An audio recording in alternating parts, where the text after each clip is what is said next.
Financially education શા માટે જરૂરી છે?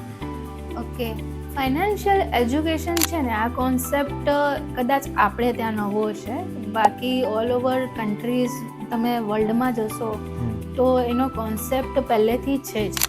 આપણે ત્યાં એવું છે કે લોકો કદાચ 2-4% ઇક્વિટીમાં ને આમાં ઇન્વેસ્ટમેન્ટ કરતા થયા છે અને કદાચ જાણતા થયા છે કે ભાઈ આવી રીતે કોઈ એડવાઇઝર સાથે બેસીએ ને તો આપણને આનું સોલ્યુશન મળે.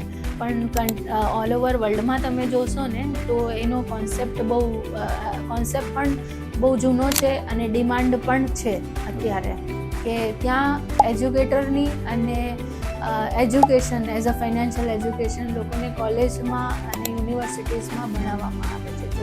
જે આપણે અહીંયા નથી, અહીંયા એટલી બધી અવેરનેસ નથી.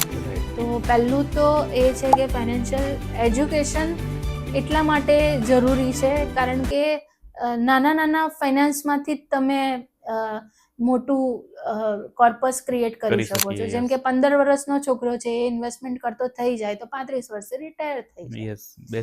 તો એ રિટાયરમેન્ટમાં પછી એને જે પણ એનું પેશનનું વર્ક છે કે જે પણ એના ક્રિએટિવ ગોલ્સ છે લાઈફના, એ એના ફૂલફિલ કરી શકે છે.